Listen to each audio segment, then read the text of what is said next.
Ya, Assalamualaikum warahmatullahi wabarakatuh. Alhamdulillah alamin. Kita panjatkan kehadirat Tuhan yang Maha Kuasa, Allah Subhanahu wa Ta'ala, karena telah memberikan kita kesempatan, kesehatan untuk dapat bertemu di dalam malam hari ini pada kelas virtual, kelas bahasa Indonesia. Ya, sebelum kita memulai, marilah kita membaca Bismillahirrahmanirrahim. Bismillahirrahmanirrahim.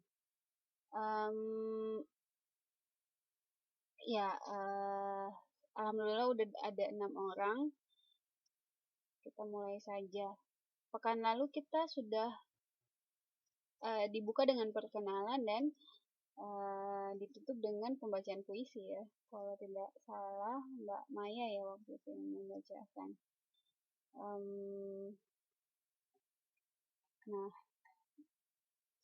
kali ini kita akan membahas tentang teks laporan.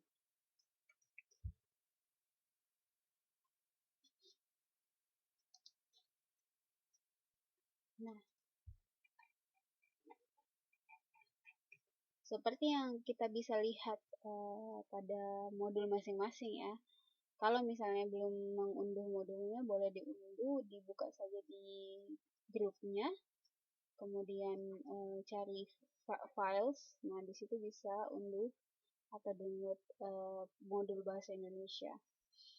Nah, tema untuk bab pertama ini adalah yang kita sudah kita bahas pekan lalu, yaitu adalah gemar meneroka alam semesta. Jadi nanti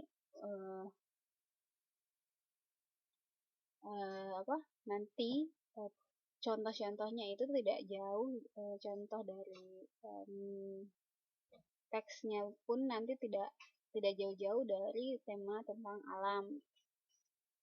Sebelum kita melangkah lebih jauh, kita ingin ketahui dulu nih, apa sih itu teks laporan? Nah, pengertian dari teks laporan adalah sebuah bentuk tulisan yang memaparkan suatu fenomena hasil dari pengamatan kepada para pembacanya. Nah, biasanya ketika misalnya mbak-mbak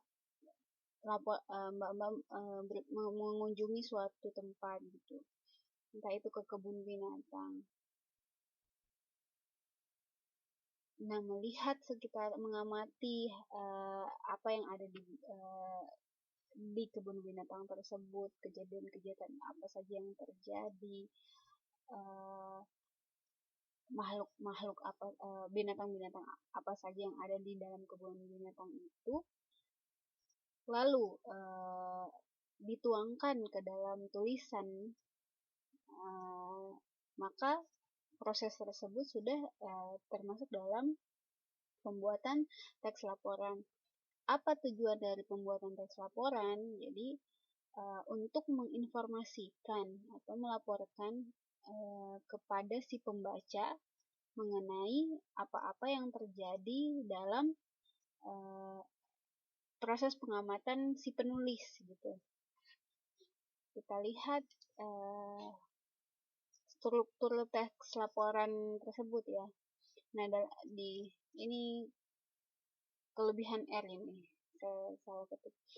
Nah, struktur teks laporan terdiri dari pernyataan umum atau klasifikasi pada awal paragraf.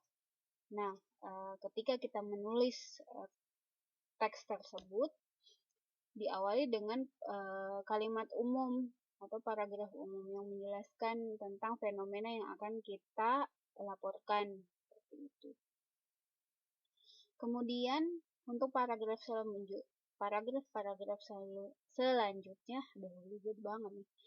berisi aspek-aspek yang dilaporkan. Nah, ketika sudah mengklasifikasikan pernyataan umumnya, kemudian dikembangkanlah dengan penjelasan-penjelasan yang mensupport atau mendukung klasifikasi pada awal paragraf tersebut atau pernyataan umum tersebut. Apa yang biasa ada di dalam aspek-aspek paragraf yang menjelaskan aspek-aspek dilaporkan ini adalah biasanya kalau misalnya kita mengunjungi tadi ya contohnya kita mengunjungi kebun binatang, maka pernyataan awal kita misalnya membuat pada hari Minggu, misalnya kasusnya saya yang menceritakan. Pada hari Minggu saya berkunjung ke kebun binatang A, misalnya kebun binatang. Dalam kebun binatang A itu terdapat banyak jenis hewan. Sampai situ pernyataan. Jadi ada jenis hewan nih. Jenis hewan itu adalah klasifikasi di awal paragraf. Kemudian saya kembangkan nih di paragraf yang untuk menceritakan lagi pengembangan dari awal paragraf. Kemudian di paragraf selanjutnya saya ceritakan. Nah, jenis pertama adalah jenis aves, yaitu burung. Nah, di dalam kebun binatang tersebut tidak hanya satu jenis burung yang ada, tetapi banyak burung-burung yang sangat indah dan habitatnya pun berbeda-beda. Terus yang selanjutnya kita jelaskan lagi jenis binatang lain. Misal adapun selain binatang selain burung ada juga jenis satwa seperti misalnya apa lagi ya, harimau. Harimau itu tidak hanya ada harimau yang ukurannya besar, ada juga harimau yang ukurannya kecil seperti itu dan seterusnya. Kemudian saya lupa tulis di sini adalah penutup atau biasanya kesimpulan. Nah, di dalam kesimpulan ini kita merangkum hal-hal yang sudah disampaikan di paragraf-paragraf sebelumnya. Waalaikumsalam, Cik Anas, monggo gabung. Oke ya. Paham sampai sini apa enggak? Tidur nih jangan-jangan nih. Semoga apa yang saya sampaikan ini ya enggak membosankan ya. Kalau misalnya saya terlalu cepat atau ada yang mau ditanyakan langsung aja gitu ya, tulis di itu.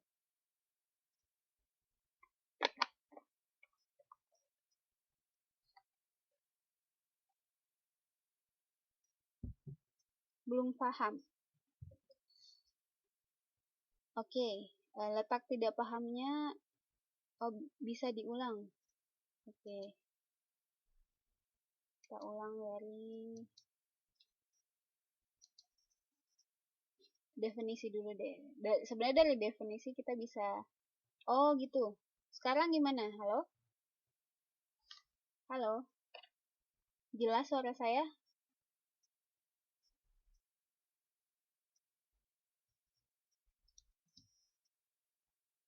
Sekarang jelas ya? Oke, saya ulangi. Nah, kesempatan kali ini kita akan membahas mengenai teks laporan. Sebelum melangkah lebih jauh, kita kenalan dulu nih, siapa sih ini teks laporan? Apa sih ini teks laporan? Nah, pertama-tama kita ketahui dulu definisinya. Teks laporan adalah sebuah bentuk tulisan yang memaparkan suatu fenomena hasil dari pengamatan kepada para pembacanya. Jadi yang digarisbawahi adalah laporan itu proses memaparkan suatu fenomena dari hasil pengamatan. Nah, tujuannya Dari sini juga kita bisa menarik kesimpulan.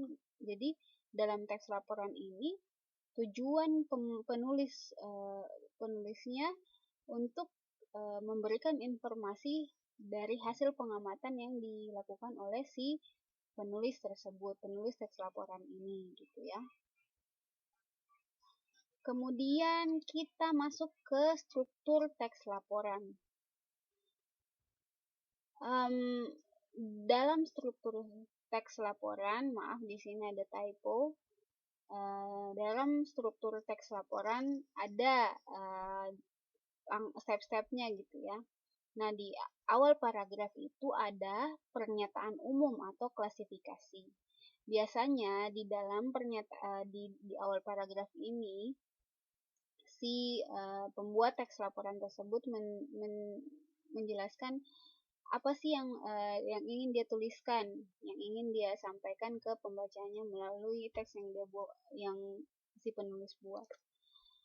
Misal ya, kita ambil tema berkunjung ke kebun binatang, jenis-jenis binatang. Kemudian kita buat pernyataan umumnya.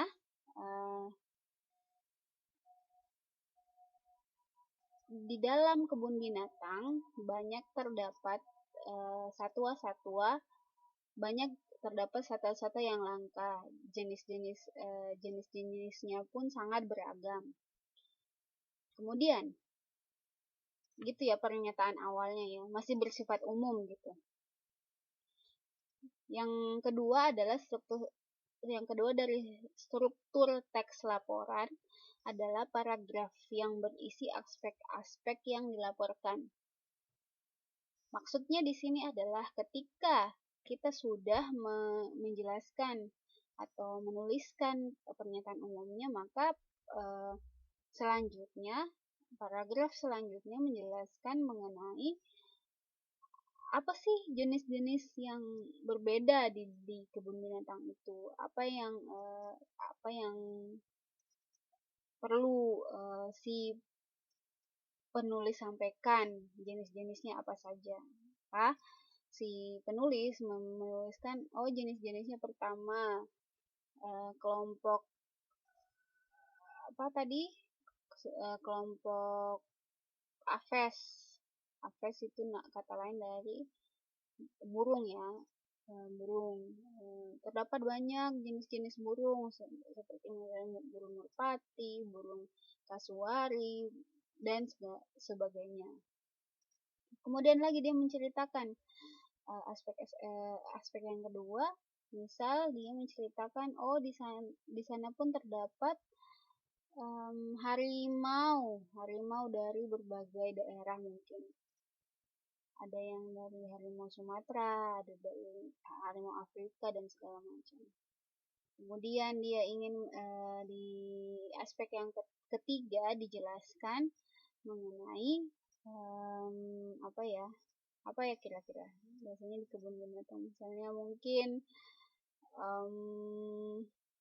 ular, mungkin ada ular kobra, ular sanca, dan sebagainya. Kemudian yang terakhir, bagian terakhir dari teks laporan adalah penutup. Nah, di penutup ini biasanya berisi tentang kesimpulan dari apa yang sudah dipaparkan di paragraf sebelumnya. Seperti itu. Gimana? Sudah ada gambaran ya? Mungkin ini ya terlalu teoritis gitu. Jadi susah untuk dipelajari, susah untuk dicerna.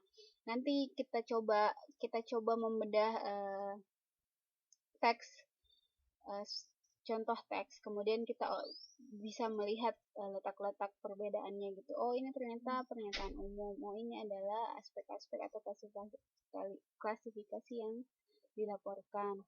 Dan ini adalah penutup, seperti itu ya.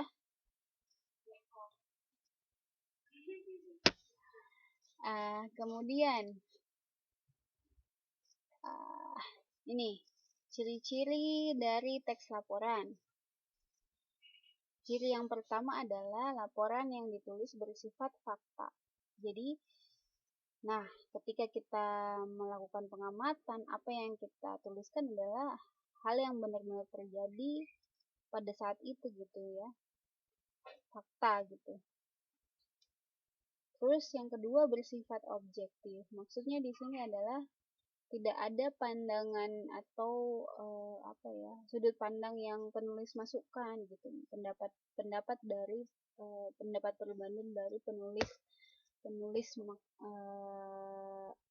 pendapat pribadi dari si penulis itu. Jadi benar-benar objektif sesuai fakta dan sesuai dengan apa yang terjadi. Gitu. Iya, benar sekali, Jonas. Yang ketiga adalah hasil laporan ditulis lengkap dan sempurna. Apa maksudnya di sini adalah semakin detail atau semakin rinci si penulis memaparkan apa yang ingin disampaikan, itu lebih bagus seperti itu. Jadi kalau misalnya mengklasifikasikan sesuatu, sebaiknya ya detail gitu. Misal burung itu terdiri dari kelas-kelasnya apa saja, burung ini gitu. Ada kalau ada pembagian-pembagiannya lagi sampai spesifik, ya sebaiknya dijelaskan sampai spesifik. Terus yang keempat, tidak memasukkan unsur-unsur menyimpang seperti propaganda. Maksudnya di sini seperti propaganda, jadi tidak memasukkan paham-paham menurut si penulis itu gitu. Pendapat khusus dari dia. Jadi benar-benar pure ilmiah dan bisa dipertanggungjawabkan, ada faktanya. Terus yang kelima adalah laporan disajikan secara menarik, baik dalam hal tata bahasa yang jelas, isinya yang berbobot, maupun susunan teks yang logis. Jadi tidak hanya memenuhi syarat dari yang sudah kita sebut di paragraf sebelumnya ya, saya sebut di paragraf sebelumnya, tapi harus disajikan menarik gitu, entah itu susunannya lebih runut, lebih teratur, terus dikemas dengan ya menarik lah dan tidak membosankan oleh ketika untuk si pembaca gitu.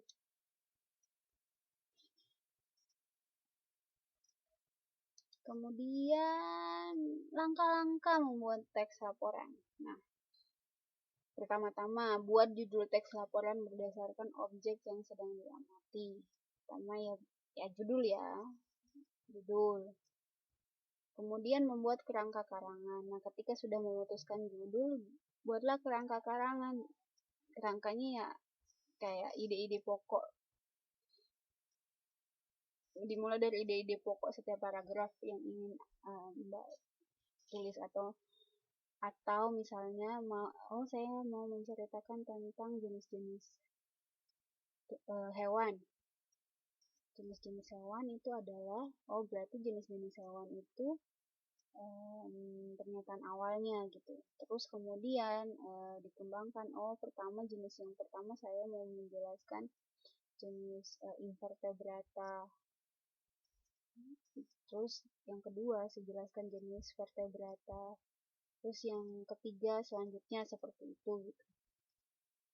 Sampai terakhir penutupan. Nah, ketika sudah membuat kerangka karangan,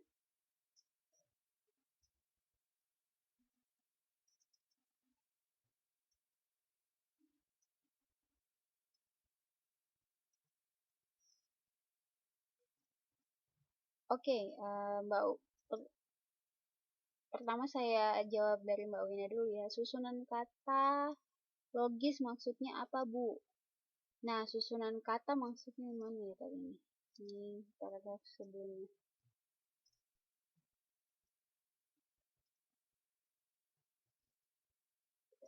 Gini, jadi maksud dari susunan teksnya yang logis adalah harus runut. Misal ketika kita melaporkan kejadian, Nah, kita harus menyajikannya berarti sesuai dengan ininya ya, urutannya gitu, urutan kejadiannya. Misal kita ingin melaporkan proses terjadinya penciptaan makhluk manusia seperti apa, ada step-step di situ kan. Jadi kalau misalnya itu ditulis dengan tidak berurutan, maka itu tidak, jatuhnya tidak logis atau tidak masuk di akal gitu.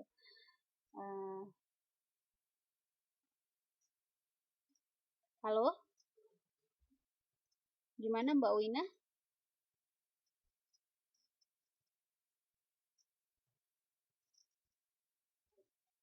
Halo Mbak Wina? Oh, nggak begitu jelas ya. Soalnya sinyal saya merah nih.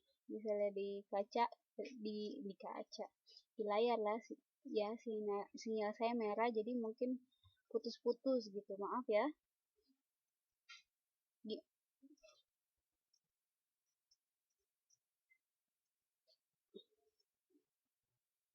Logis itu sesuai dengan fakta gitu.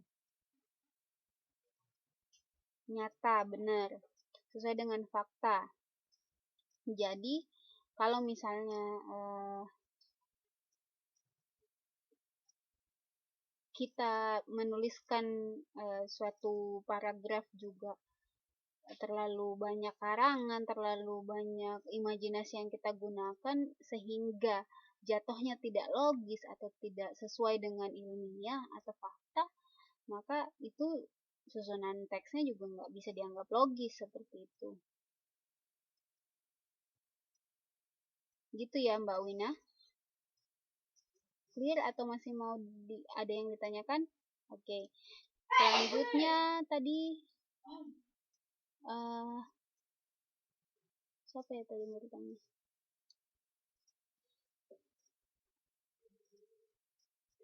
Oh, Cenas. Bu, contohnya itu kejadian baru atau lama yang dinamakan teks laporan. Lama atau barunya itu tergantung.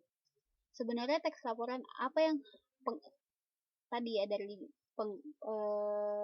pengertiannya adalah apa yang memaparkan hasil pengamatan. Nah, ketika misalnya kemarin Mbak berkunjung ke suatu tempat gitu, terus ingin melaporkan apa-apa saja yang Mbak amati di sana, maka bisa jadi temanya itu ya disesuaikan seperti itu, disesuaikan dengan misal berkunjung ke Taan Park, misal Taan Park judulnya. Kemudian Mbak menceritakan apa saja yang ada di Taan Park dan sebagainya. Itu juga bisa dikategorikan sebagai teks laporan. Seperti itu Mbak Anas. Gimana?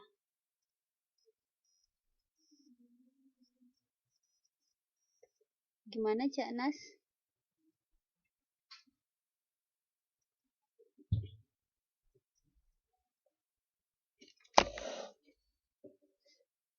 Oh, sorry, saya udah jelas ya.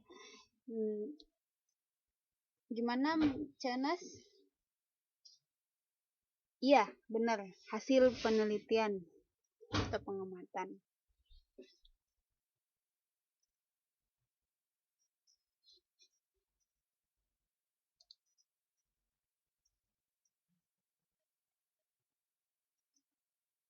Kemudian yang terakhir tadi setelah membuat kerangka, mengembangkan ide-idenya. Jadi lebih ketika mengembangkan ide-ide yang sesuai dengan kerangka yang telah dibuat itu, kita mengembangkannya dengan lebih detail, lebih rinci, dan kalau bisa ya sampai lebih spesifik. Jadi orang yang si pembaca juga bisa tahu gitu sampai dalam-dalamnya ya,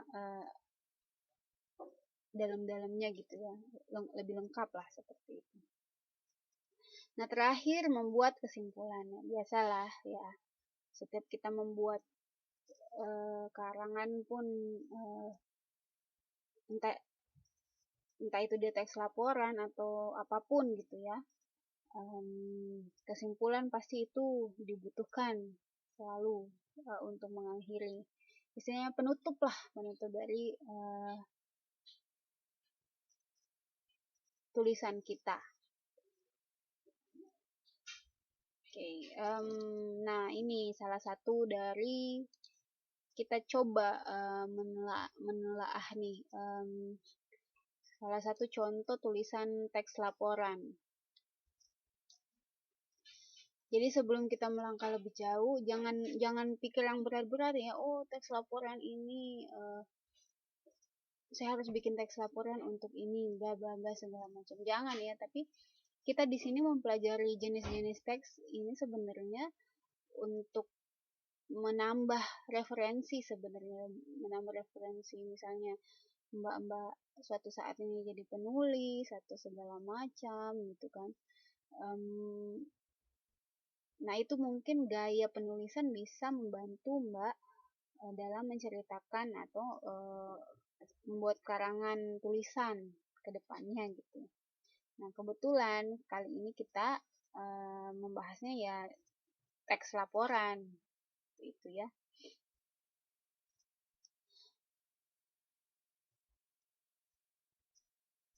Paham?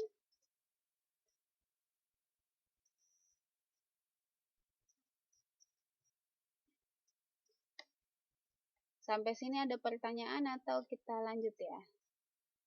Nah, kalau kayak gini saya maunya yang nggak usah susah-susah lah di kelas ini ya. Kita main-main aja gitu maksudnya. Jangan terlalu serius, ya, santai tapi masuk gitu. Iya, kayaknya pada tidur ya. Materinya kurang ini ya,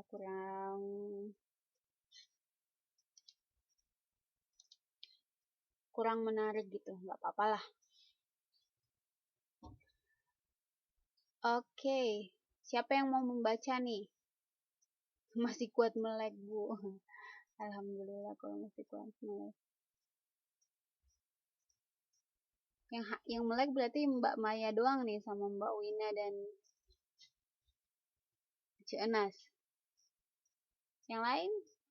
Mbak Bintang, Mbak Alfian.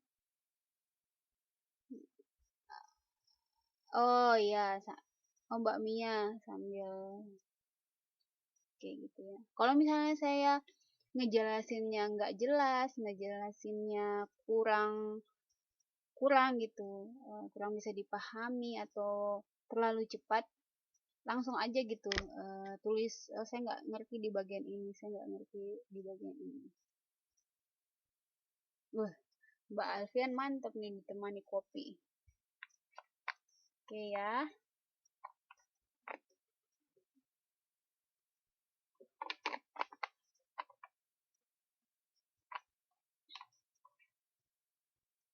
Oke, ada yang mau membaca nggak? Yang mau membaca saya nyalain mic-nya. Kemudian baca paragraf pertama. Halo?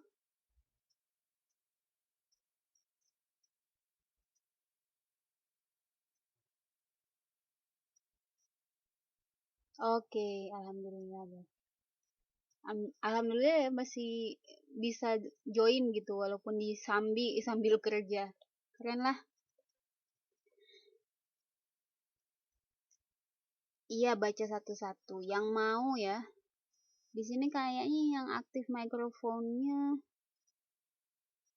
Mbak Mia, Mbak Maya, Mbak Afu, Mbak Alfian juga aktif kayaknya nih. Mbak Bintang. Yang lain gimana ya? Mbak Wina kayaknya nggak bisa ini ya. Kodenya. Oke, bener-bener. Nggak apa-apa. Sambil nyimak. Jadi yang nyala nih, yang nyala mikrofonnya Mbak Muti juga. Kalau yang mau baca ya boleh saya nyalain gitu. Saya selalu aktif. Nah, Mbak Alfian dulu ya kalau gitu ya, baca paragraf 1 ya. Saya persilahkan ya. Mbak Desti Haria. Yang mana ya Mbak Desti? Oh, nggak masuk ya Mbak.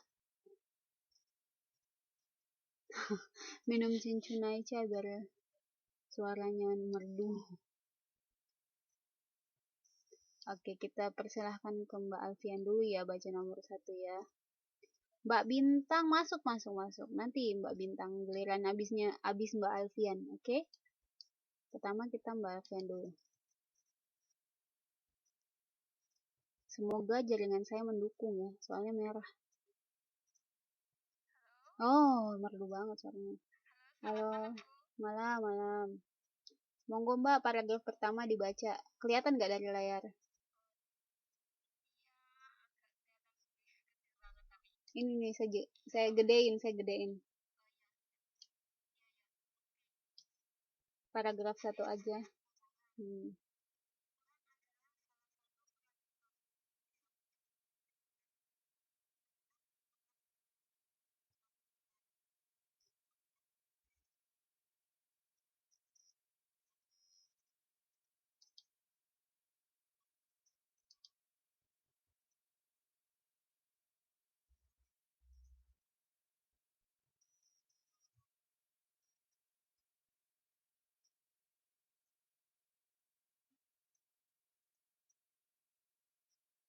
Klasifikasikan.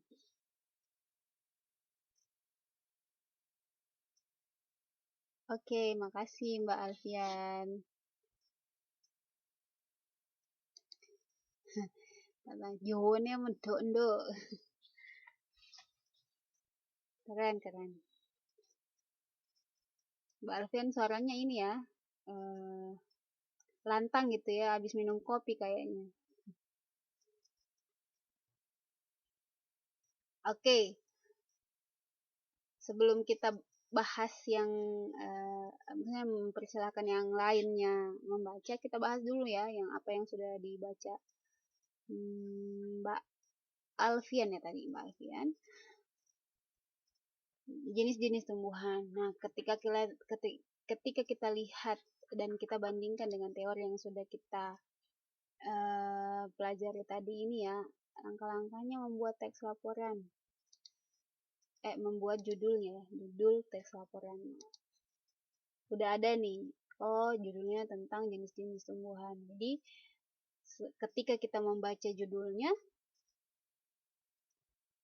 kita sudah tahu, oh ternyata ini kayaknya isinya tentang tumbuh-tumbuhan. Kemudian kita lihat tumbuhan adalah salah satu keluarga makhluk hidup yang terbesar di dunia. Jadi si penulis menceritakan, oh tumbuhan itu sejarahnya seperti ini. Jenis nama kerajaannya, kingdom itu kerajaan ya, ada nanti klasifikasi ordo, species, kingdom, ada itu yang lebih jelasnya sih di pelajaran IPA kalau misalnya nanti dapat gitu. Terus ribet deh, digolongkan ke dalam kingdom Plantae. Terus sampai hal ini dapat dilihat dari fosil-fosil tumbuhan yang ditemukan telah membatu di perut bumi. Nah, yang ini ya, saya warnain deh.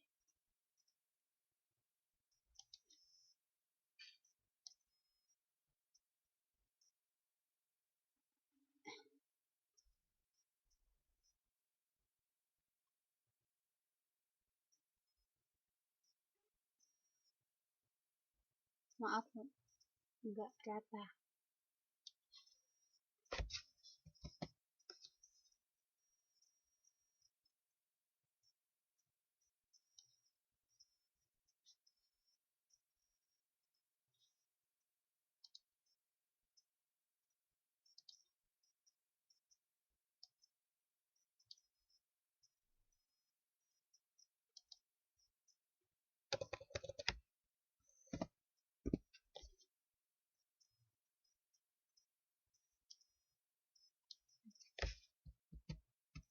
nggak usah ya, intinya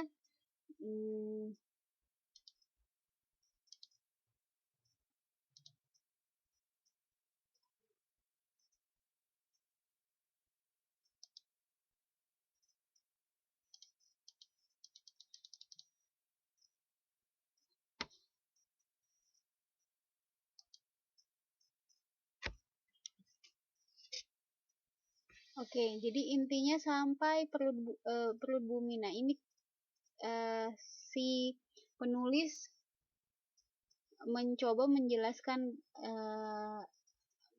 tentang sejarahnya tumbuhan ini. Jadi pernyataan awal tentang sejarah tumbuhan. Yang bisa kita garis bawahi, apa sih yang apa kira-kira cerita selanjutnya yang kita akan dengar. Ini kita sudah di paragraf terakhir, si penulis kalimat terakhir maksud saya, si penulis mencoba menceritakan tumbuhan sendiri ada berbagai jenis yang berbeda-beda. Berdasarkan bijinya, tumbuhan diklasifikasikan ke dalam dua kelompok, yaitu tumbuhan monokotil dan dikotil. Jadi penulis mengelompokkan berdasarkan bijinya. Tuh.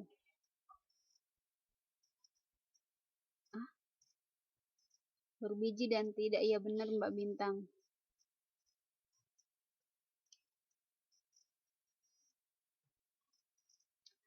Tumbuhan monokotil dan dikotil.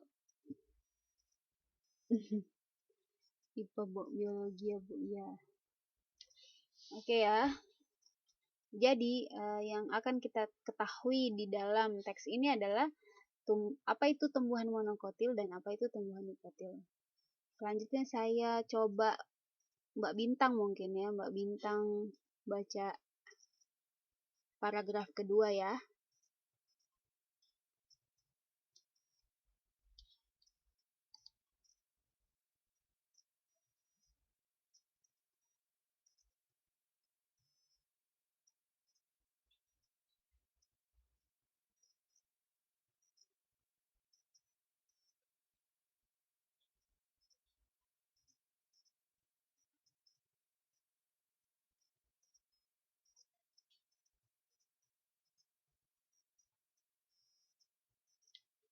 Lama ini.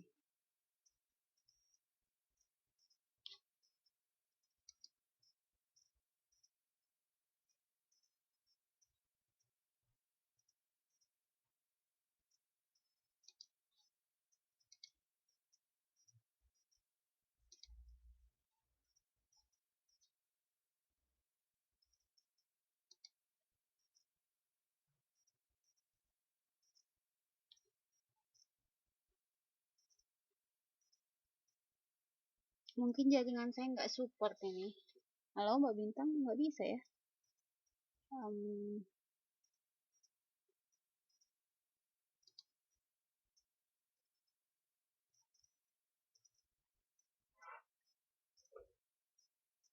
Halo Mbak Bintang? Halo? Oh iya, monggo Mbak.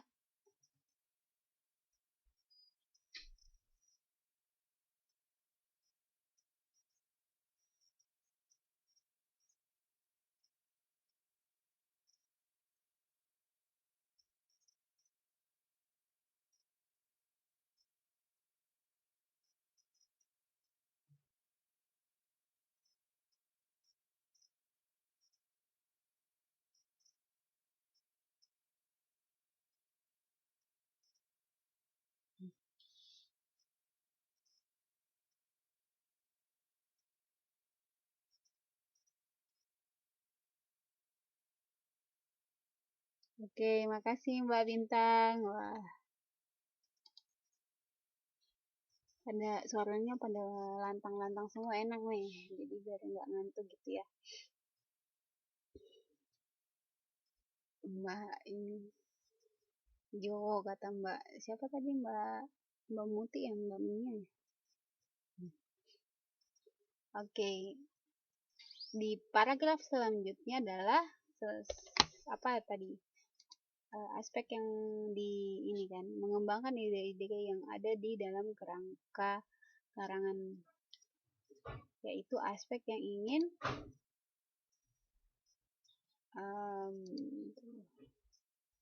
di dalam struknya itu paragraf berisi aspek-aspek yang dilaporkan. Nah, ini adalah salah satu aspek yang ingin dilaporkan dari teks jenis-jenis tumbuhan ini. Pertama itu menjelaskan tumbuhan dikotil, monokotil itu apa? Mono itu berarti satu ya. Jadi monokotil berarti tumbuhan yang berkeping satu. Apa itu? Oh, ternyata bisa dilihat dengan ciri-cirinya. Ciri-cirinya ada antara lain batangnya tidak berkayu, tidak memiliki cabang, dan lain sebagainya. Kemudian contohnya seperti jadi detailnya diperhatikan. Kemudian paragraf selanjutnya yang ingin membacakan, saya coba Mbak Afu ya. Mbak Afu bisa baca?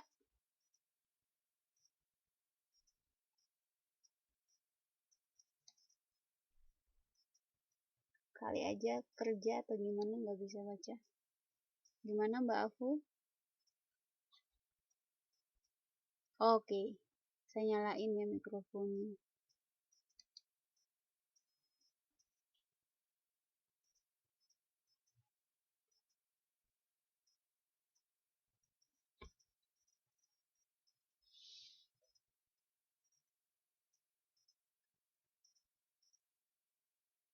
Halo Mbak Afu. Oke, monggo Mbak, paragraf ketiga.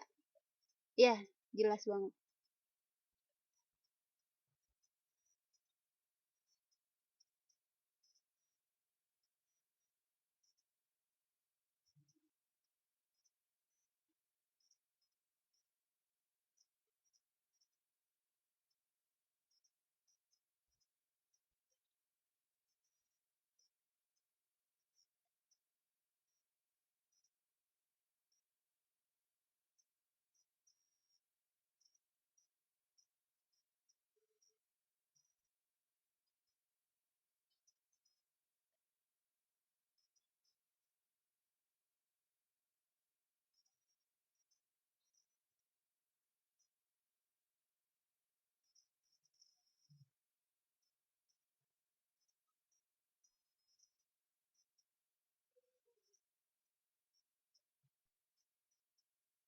Oke, makasih Mbak Afu.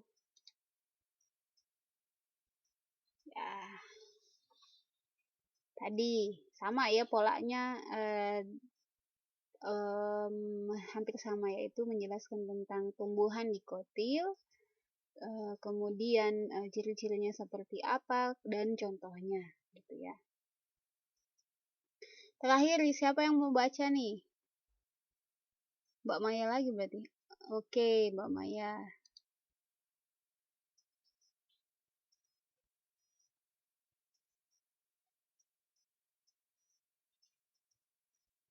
Nanti ya Mbak Muti, habis ini kita masih ada teks, tenang.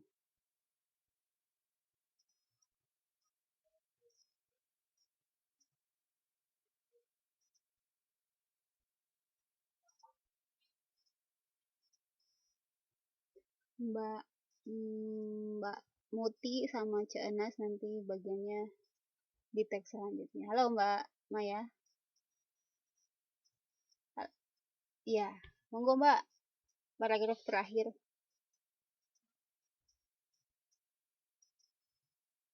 Ya.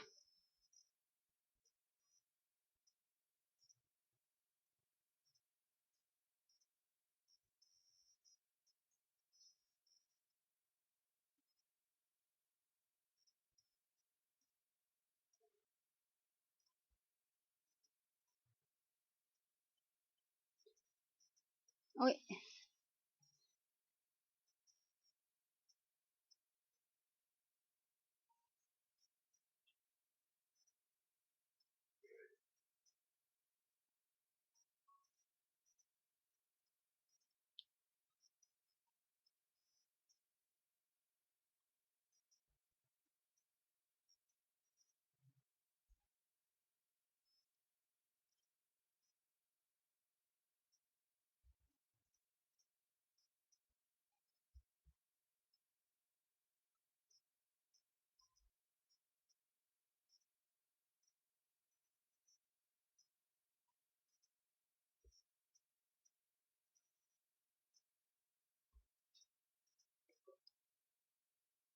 Oke, makasih Mbak Maya.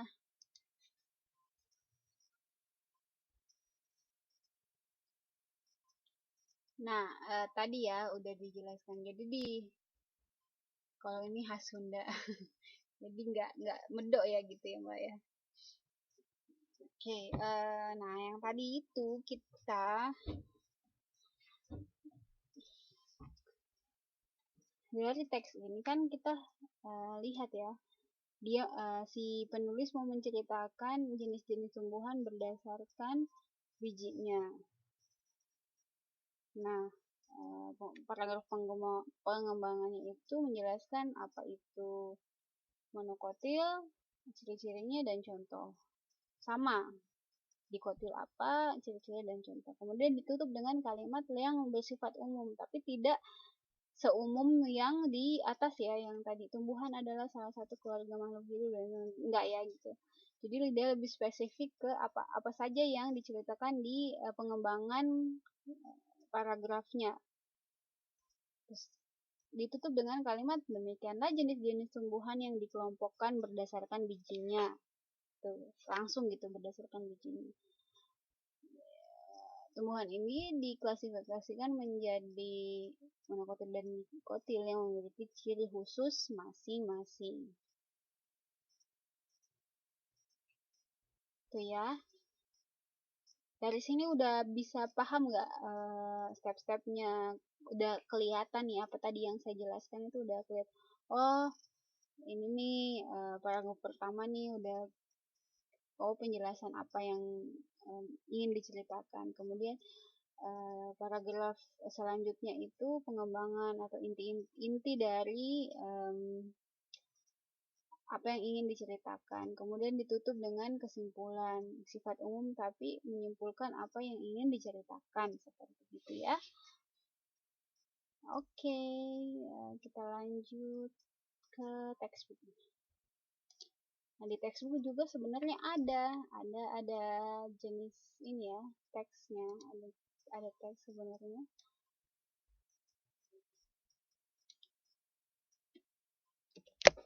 Kita masuk ke dalam pemodelan teks laporan hasil observasi. Apa itu teks laporan hasil observasi? Ini sebenarnya bahasa keren sih. Teks laporan hasil pengamatan, hasil observasi itu berasal dari kata observe, dari ini ya, dari kata bahasa Inggris yang artinya mengamati. Jadi apa itu teks observasi? Ya hasil pengamatan, teks yang berdasarkan hasil pengamatan. Nah, di sini ada namanya teks yang judulnya makhluk hidup di bumi ini.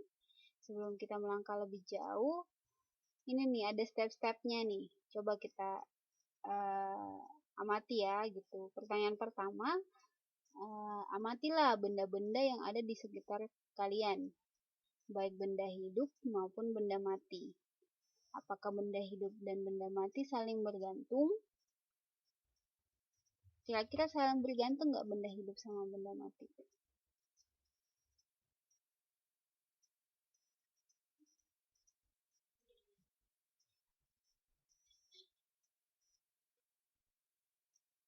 Gimana? Menurut kalian saling bergantung nggak? Coba contohnya.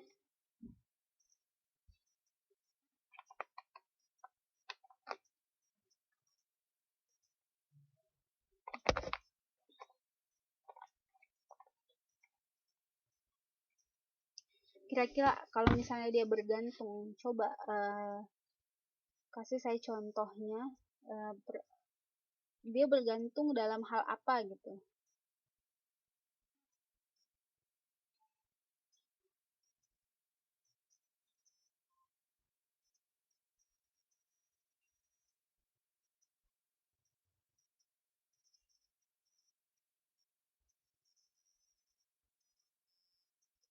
Air perlu tempat.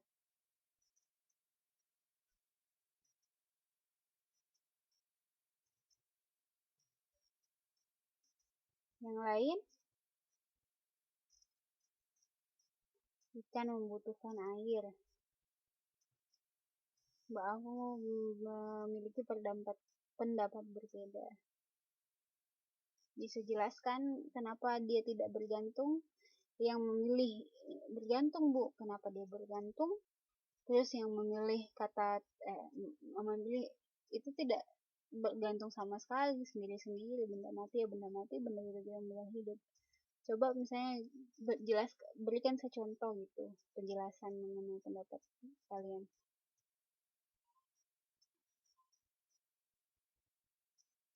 Oke, ketika mau mandi, misal Mbak Desti Fahira gini, mau mandi, kita membutuhkan air dan membutuhkan sabun untuk membersihkan badan. Kursi digeser sama orang. Manusia membutuhkan batu untuk pembangunan.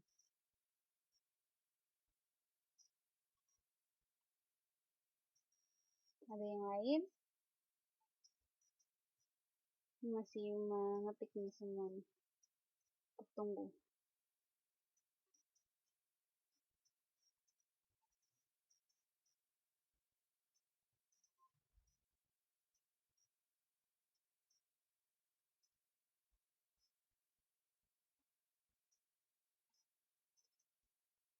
Manusia membutuhkan makanan. Tanaman membutuhkan tanah dan air supaya tetap hidup. Karena air sifatnya tidak bergantung pada benda lain. Oke.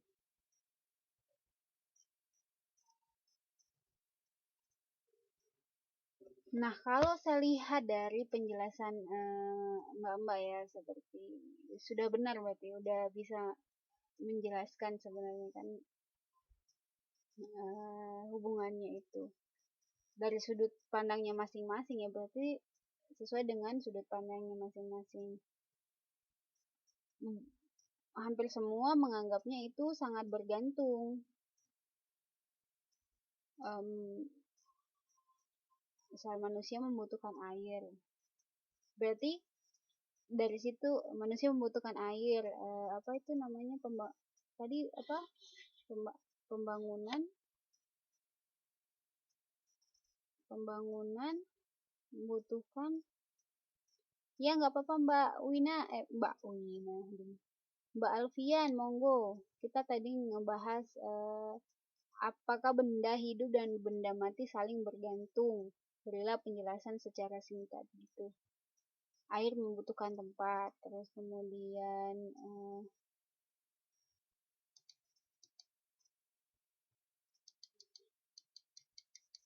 untuk membangun apa tadi ya,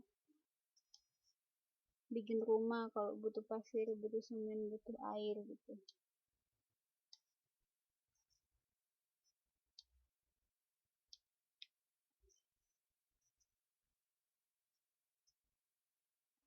Manusia butuh makan. Nah, sebenarnya kalau nggak ada yang salah sebenarnya, Mbak sudah menjelaskan, contohnya pun tepat, sudah bisa membedakan, oh ini benda mati dan ini benda hidup gitu. Contohnya pun semua udah benar sebenarnya, sebab akibatnya udah dapet gitu. Kecuali yang kayak tadi, bikin rumah itu membutuhkan pasir dan segala macam. Bikin rumah kan berarti benda mati yang diolah menjadi benda mati kembali ya, berarti belum korelasinya belum kena gitu, bukan membandingkan benda hidup dan benda mati. Terus air membutuhkan tempat tadi, masih sama-sama dengan benda mati gitu, jadi belum kena kayak gitu. Nah, kemudian kalau perbandingan katanya si Mbak Afu itu, air tidak membutuhkan apa-apa untuk hidup. Apa ya tadi? Benar nggak sih? Mbak Afu bilangnya,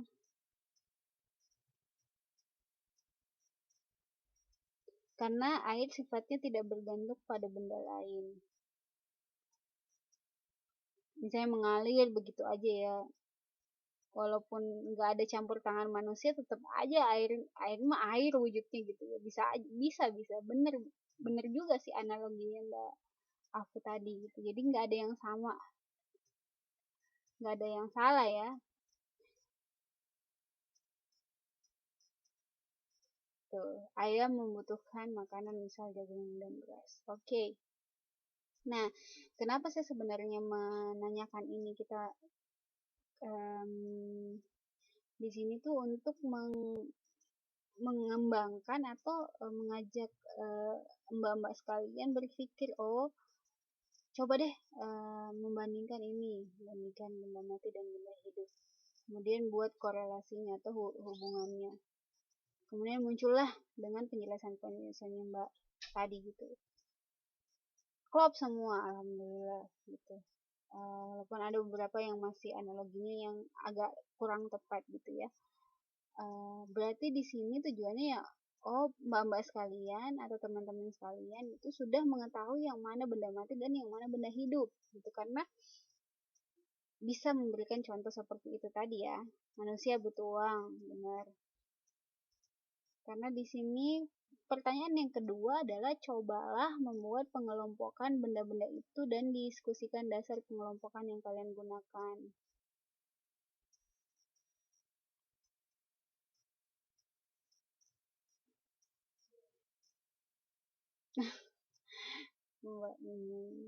Kalau nggak butuh uang kita nggak ke Taiwan.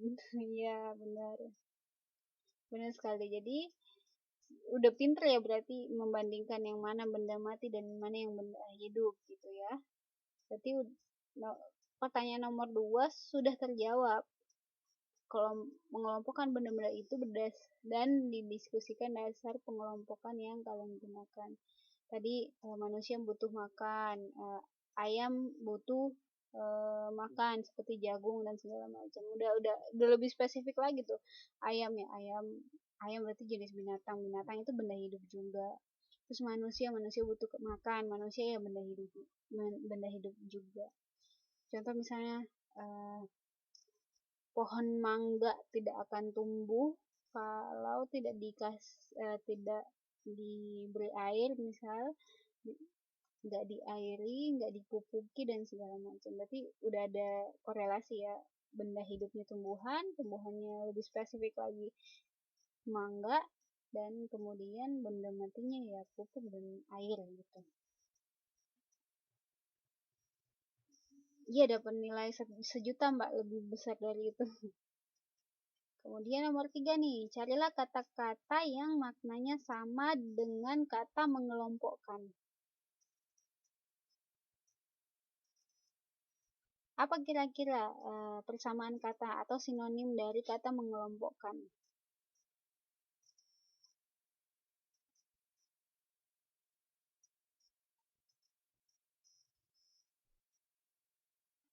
Menggolongkan, bisa. Apalagi teman-teman yang lain, menyatukan. Menyatukan agak kurang tepat mungkin ya. Mengelompokkan berarti apa ya? Kalau menyatukan itu berarti proses menyatukan yang sebelumnya terpisah-pisah gitu. Enggak ya. Jadi agak kurang tepat kalau menyatukan. Mengorganisasikan, organize itu mengatur, agak kurang tepat juga. Mengelompokkan, mengklasifikasikan. Pernah dengar enggak sih? Klasifikasi adalah persamaan kata dari mengelompokkan kan. Ya apa ya, mengumpulkan jenis-jenis yang sama gitu kan. Mengelompokkan berarti mengumpulkan hal-hal yang saling terkait gitu ya. Nah, kata yang sepadan ya mengklasifikasikan. Tadi juga apa itu? Menggolongkan bisa ya. Kemudian binatang termasuk ke dalam kelompok apa? Udah tadi ya. Binatang kita perpanjang. Binatang termasuk ke dalam kelompok apa ya? Makhluk hidup ya. Manusia pun juga termasuk ke kelompok makhluk hidup.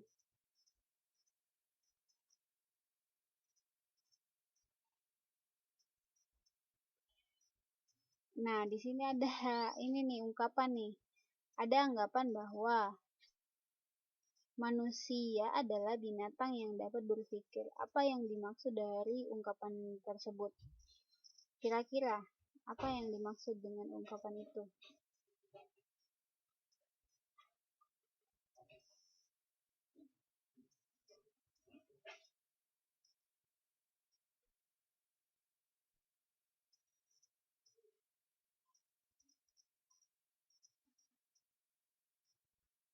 Kenapa ya manusia ada ungkapan seperti ini? Manusia adalah binatang yang dapat berpikir. Karena manusia diberi otak.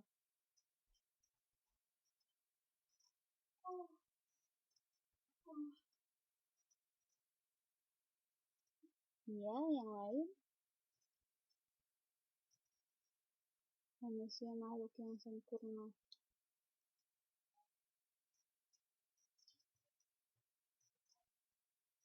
Mbak Mia dan Mbak Bintang masih mengetik. Kita tunggu.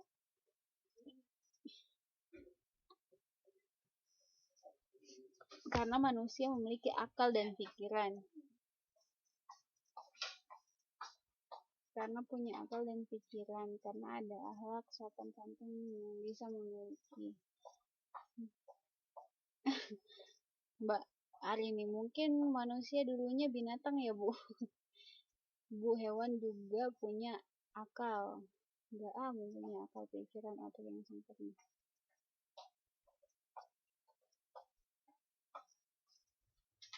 Oke, kalau kita lihat dari sini, masih ada lagi mengomentari?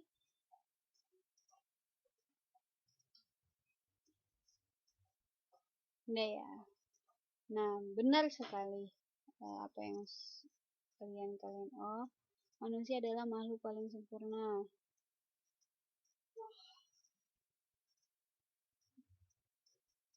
Kemudian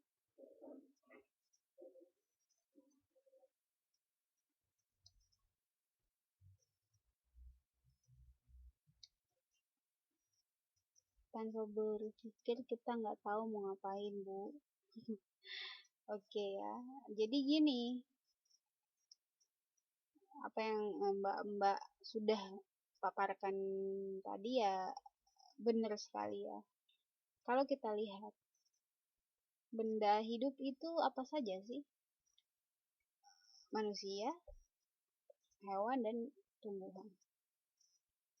Kalau tiga ya, kita kategorikan tiga. Dari ketiga ini, manusia dan hewan emang lebih banyak kemiripan ya.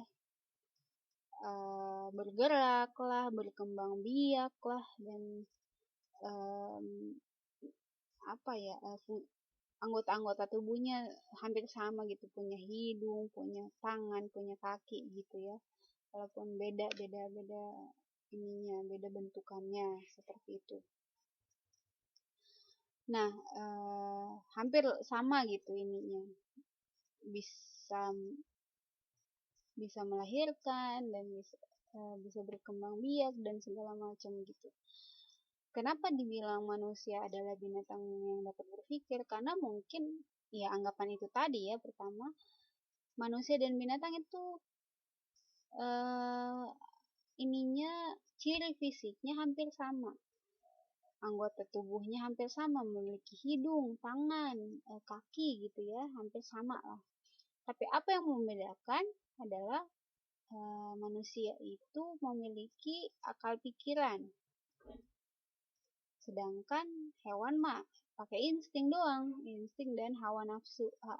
Hawa nafsunya pun ya nafsu untuk makan doang, untuk ini gitu. Manusia ya bisa memilah-milah seperti itu. Gitu ya. Jadi benar sekali apa yang kalian sudah paparkan. Kenapa dia disebut binatang yang berpikir? Karena dia diberikan akal untuk berpikir yang dapat membedakan yang mana yang baik, mana yang buruk gitu. Seperti itu ya. Kemudian, nah ini nih teks nih. Tadi kan saya janji nih yang mau membaca tadi Cik Enas, Mbak Mia, Mbak Desti Safira, itu ya. Kita bagi paragraf pertama saya baca dulu ya karena sedikit. Saya baca makhluk hidup di bumi ini. Berarti dari judulnya kita akan tahu tentang makhluk hidup yang ada di bumi ini. Terus yang pertama adalah benda di dunia ini dapat dikelompokkan atas persamaan dan perbedaannya. Dengan mengelompokkan benda-benda itu lebih mudah dipelajari.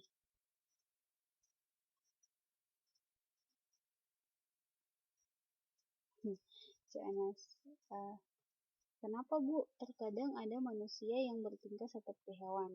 Yang salah siapa ya? Apa ya? Yang salah ya manusianya sendiri sebenarnya. Berarti pikirannya lagi gak jalan. Karena kita udah dikasih pilihan. Mana yang baik dan mana yang buruk gitu.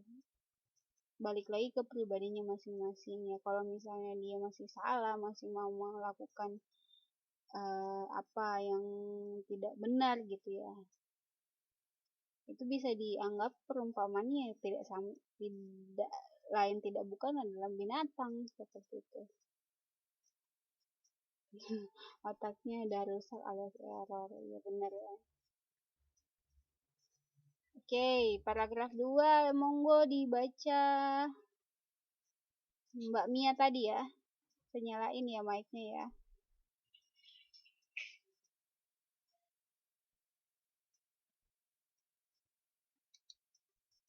Karena imannya kurang, ya benar.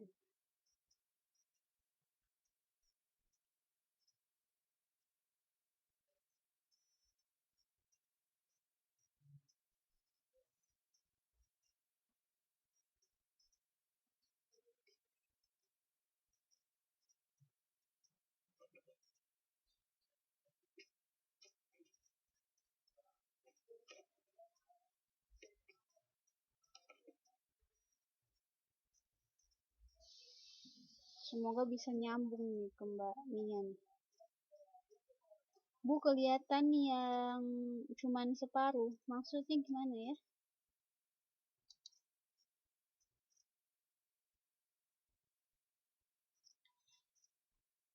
Gini gimana?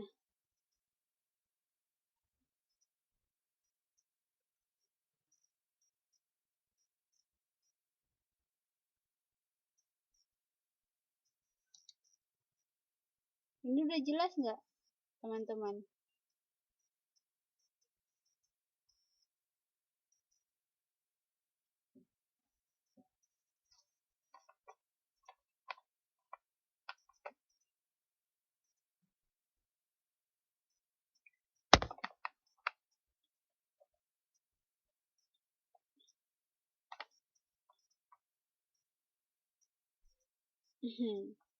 Susah ya.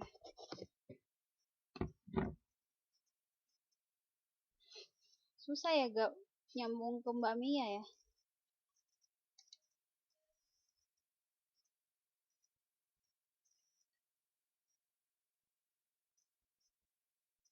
Gimana kalau Mbak ini dulu ya, Cik Nas.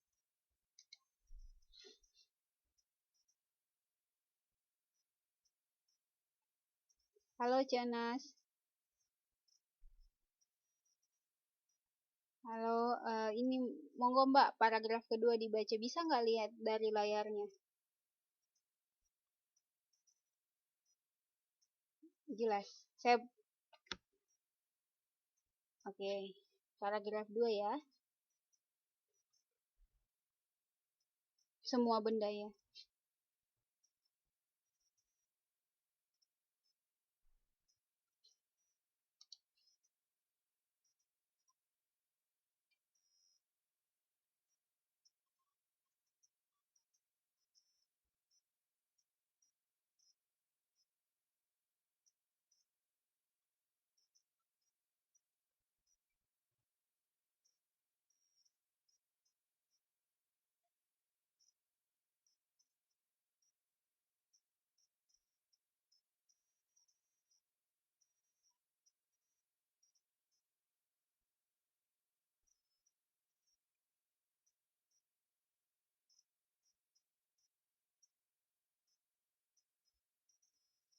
Kerah. Oh iya, saya gedein ya. Kalau kayak gini kelihatan nggak? Gimana mbak? Oh gini, gimana mbak? Oh iya, kerah yang ini. Lihat pointer saya.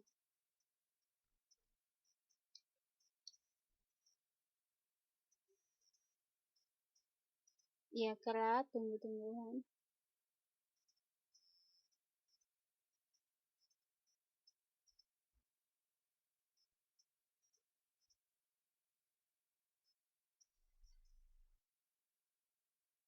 Iya, makasih Cik Enas.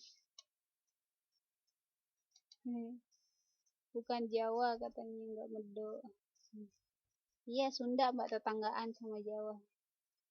Oke, itu tadi ya dari Cik Enas. Suaranya serak-serak merdu gimana gitu ya. Terus yang ketiga, monggo mbak, tadi tuh Muti ya.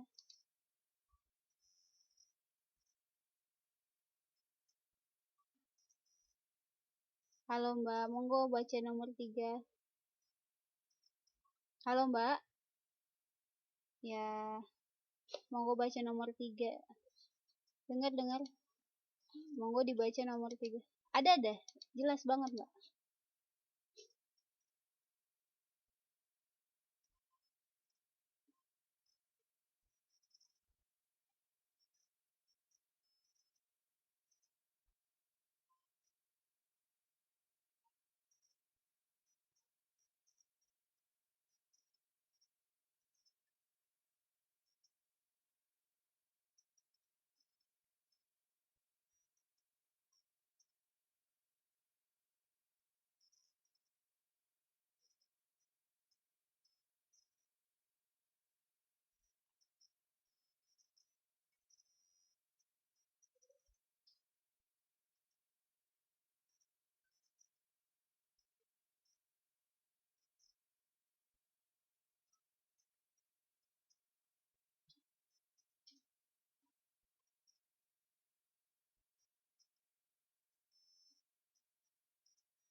Oke, makasih mbak.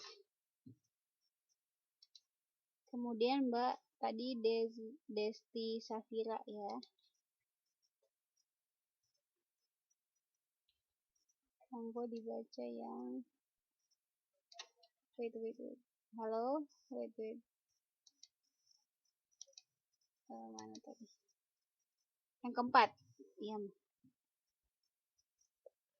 Kelihatan nggak? Halo, kelihatan ininya dari layar? Iya.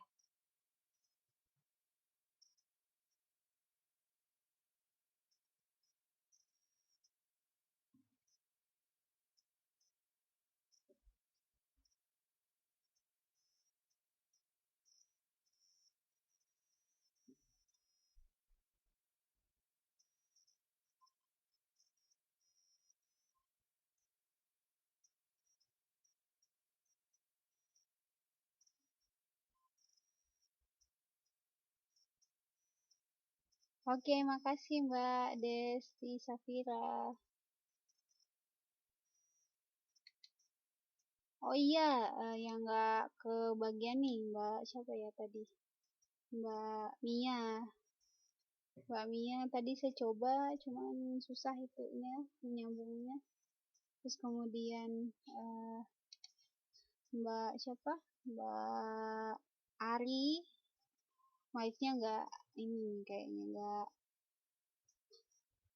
nggak aktif, jadi nggak bisa di ini ya. Eh, next ini nanti next time lah kita coba lagi gitu. Oh Mbak Ari aktif ya, tapi di sini enggak.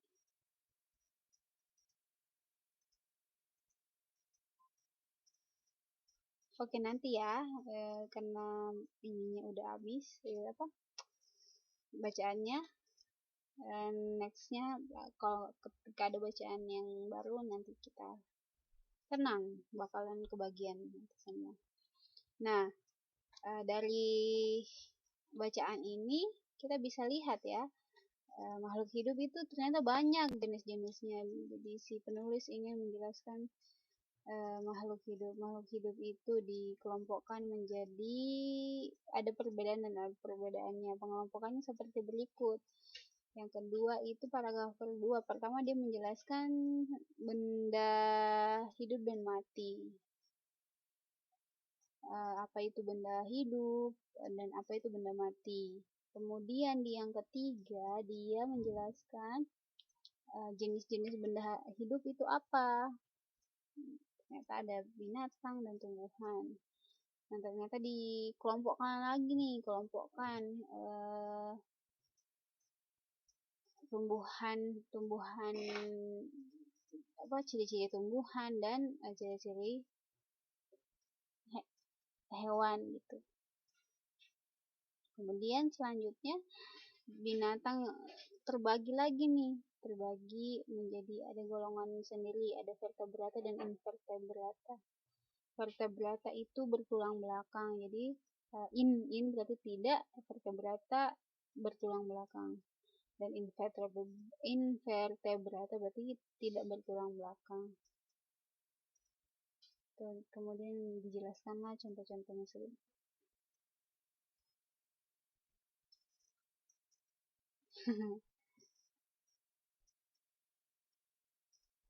Oke. Nah, di sini